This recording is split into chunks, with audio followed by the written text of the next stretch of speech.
So hi, in this video we will see anumana in more detailed way. So here we will see what an anumana is made of, like what are the different components when you are getting knowledge through anumana, what are the types of anumana, what is classification you have in that. We will see all these things. You know what anumana is. Anumana means inference, that is you are coming to some conclusion based on a non-fact, that is you already know something, and from that you are coming to some conclusion, you gain some knowledge from that. Okay, for example, as we said, you saw a black cloud and from that you infer or you come to the conclusion that it will rain heavily. Okay, so you know that previously if the clouds are very dark and thick, it will be a heavy rain. You know that from your previous experience or your previous knowledge. You might have read somewhere, or someone might have told you, or even you might have experienced on your own. So from that you come to the conclusion that it will rain heavily. So this is inference. So or anumana, in Sanskrit anumana.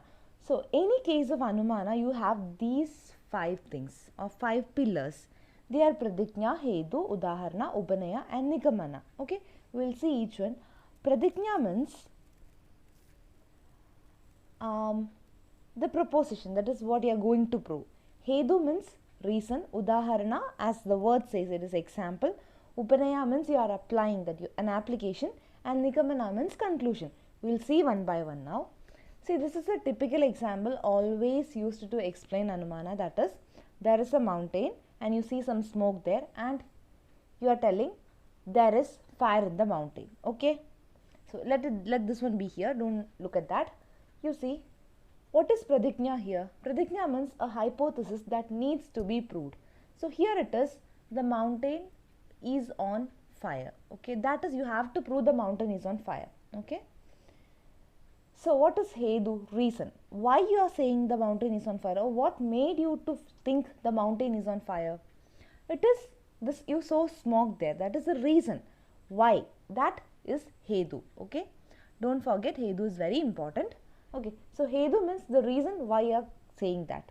And then is udaharana or drishtanta. Udaharana means an example. So you know, whenever there is smoke, there will be fire. Even if it is in the kitchen or somewhere outside, if you see smoke, it means there is fire.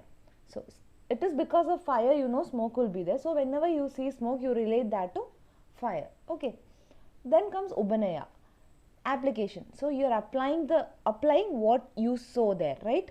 You saw there is smoke on the mountain, so you are applying that.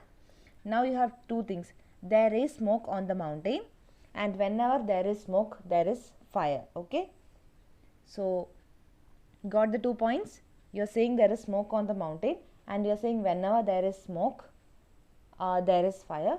So you can come to the conclusion that the mountain must be on fire. Okay, it is like you know terms, no? All cats are sad. John is a cat. So what is the conclusion? John is sad. So in that way, whenever there is smoke, you know there is fire, and your mountain has smoke in it, so your mountain will have fire on it. So that is, you come to the conclusion. So these are the 5 different pillars of anumana. Pradignya, what you need to prove. Hedu, why you are saying that. Udaharana, an example, that is the major thing, like the universal truth, something like that. Then comes upanaya, like what you are applying there, or based on what you are coming to the conclusion. Then comes nigamana, that is the conclusion itself. Okay, so here pradignya consists of 2 elements, the sadhya, the idea to be proved, and paksha. Paksha means where it should be proved. So here paksha means the minor term. You know minor term, middle term and major term. You know it very well, right? We have seen in the Greek logic side. So now we are coming to the Indian logic. Here minor term is called paksha, middle term is called hedu, and major term is called sadhya. Okay, the relation between hedu and sadhya is called vyapti. It's also a bit important, so that will be covered in a separate video. Now know the English terms and Hindi terms for each of them. So paksha is minor term, here mountain. So where you have to prove that. Hedu means the reason, that is the middle term that connects the minor term and the major term, that is smoke here, right? And Sadhya means what you have to prove. So you have to prove there is fire, no? So here Sadhya is the major term, that is fire. Okay, so now you might have got a very good understanding about what are the different components of Anumana. Now we will see different types of Anumana that you have. One is Purvata Anumana. Purvata Anumana means based on your previous knowledge, that is you're starting from something known and you're coming to a new knowledge, okay, from an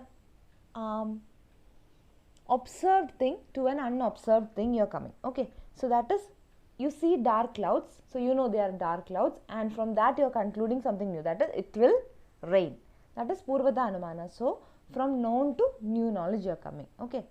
Then Sheshuda means it is the typical thing that you have to do in your NET examination, that is elimination method. So you have certain options for something. You are thinking this is not the option, this is not the option, this is not the option. So whatever is remaining, that should be the conclusion. Okay, that is Sheshwada Anumana. Okay, so it is the elimination method. So it is left out. Whatever is left out, that is the knowledge that you have gained. Then is Samanya Drishtakon or Samanya Drishta, which means from an equal point of view. Okay. You're comparing something, okay.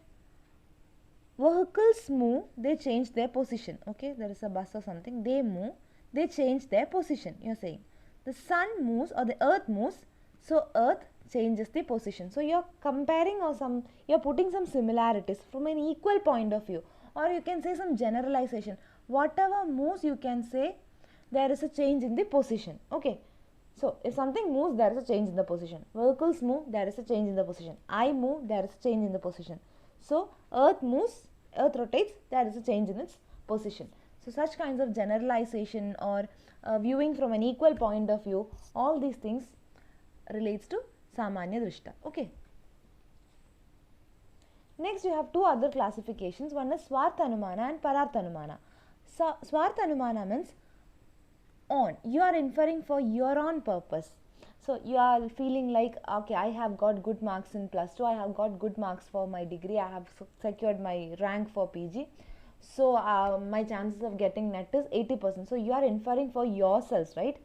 For your mind, for your happiness or your satisfaction, you are inferring something. That is Swarth. Swarth means, I think in most of the languages, Swarth means some selfishness, okay.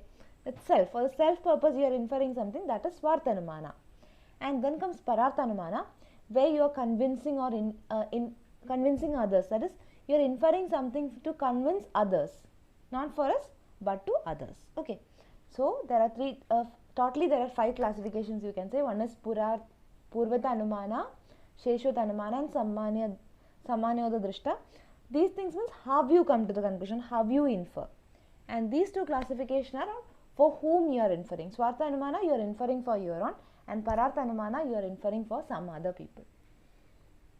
So here the major thing is, or the main important topic is these 5 pillars.